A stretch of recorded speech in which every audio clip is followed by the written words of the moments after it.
Something about Quim Quo Quivian Way. Ladies and gentlemen, let's give Mr. Alec a hand.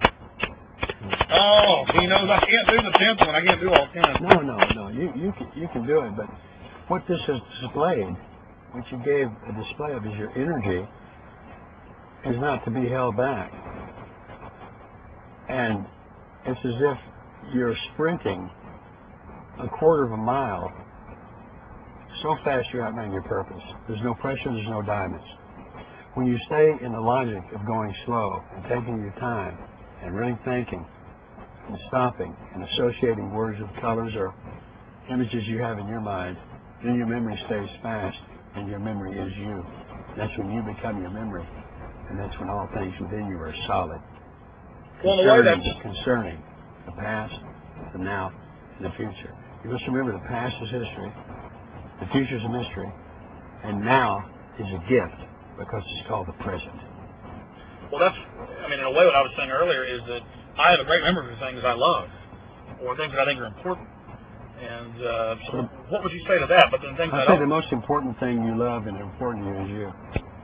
That's the secret to fulfilling your destiny through the evolution of your spirit of truth, your spirit of freedom, and your spirit of spirit. So we're mean to other people because we really hate ourselves, but we love ourselves when we mean to other people? Well, it says enemies.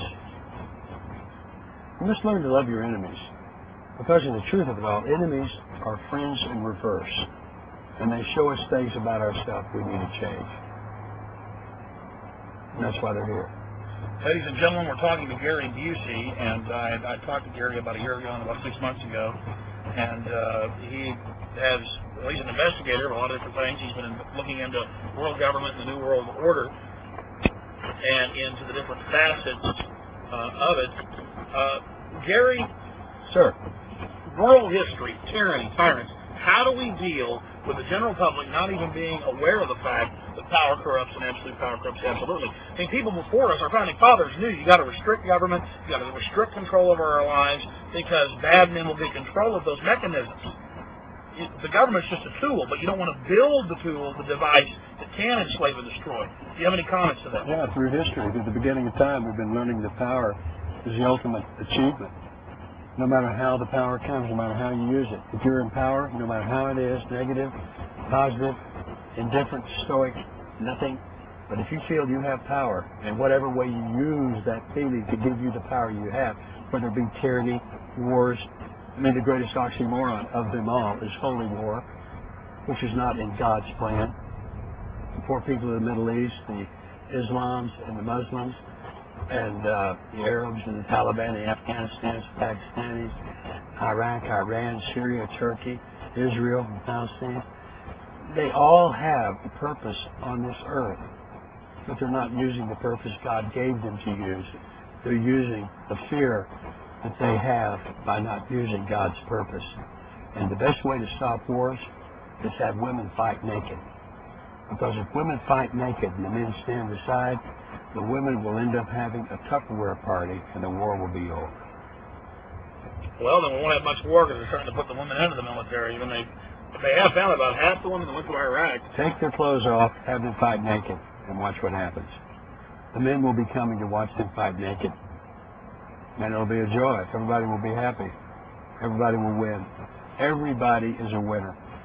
Not the powerful people. They're not the winners. They're the users. They're the ones who betray.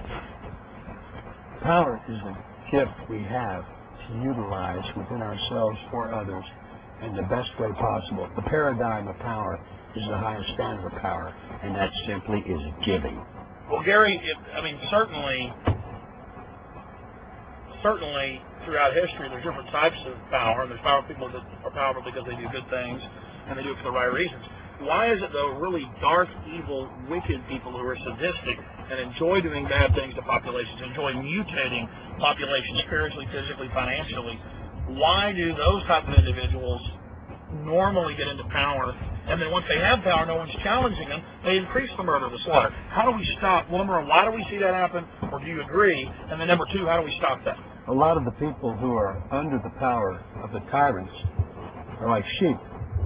They know nothing else. They have no role models. This is from generation to generation to generation.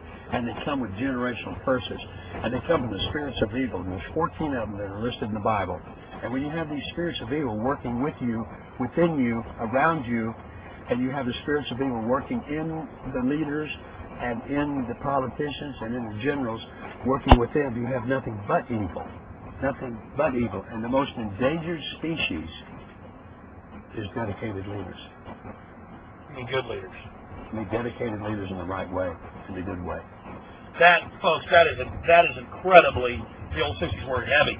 I totally agree from my study of the New World Order. That's exactly what's happened. And they're so evil, that it's so generational, they're so compartmentalized at the top of the pyramid that they don't even know it. This is what they are. They're a beast just lending people. Yeah, and the people are allowing it to happen because they know nothing else. Can you speak more to that? That was key.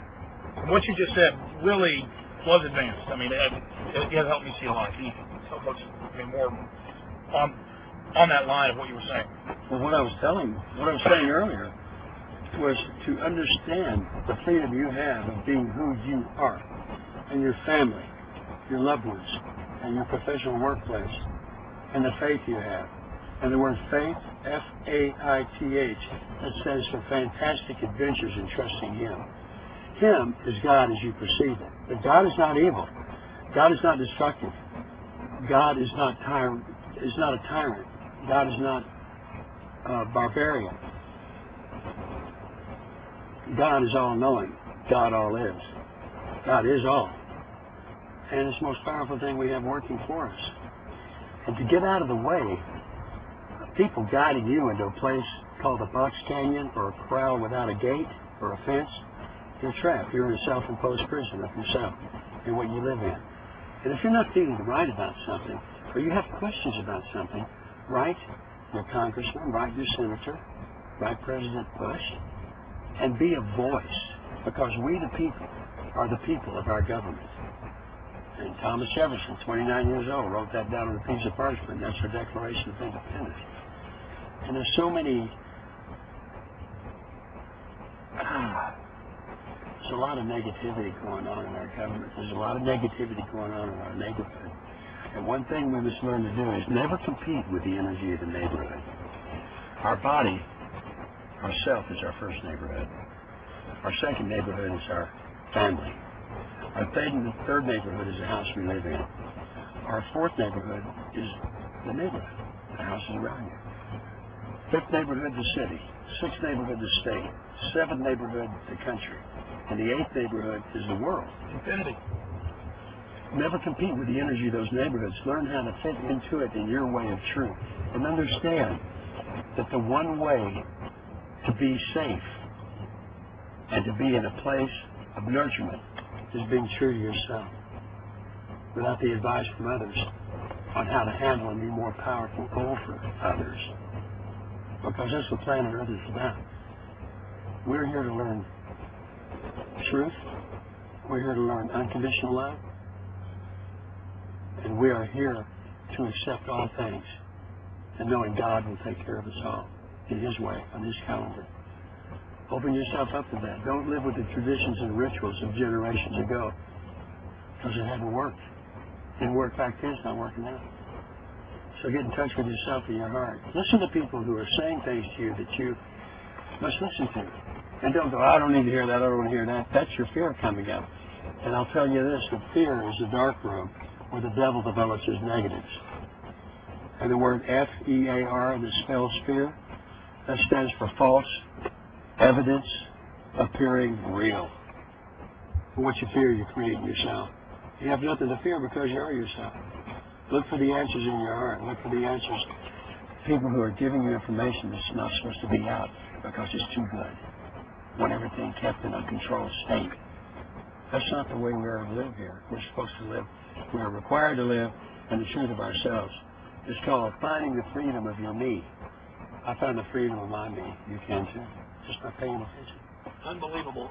Gary? Yes, sir. Captain, sir. Folks, that is just amazing information.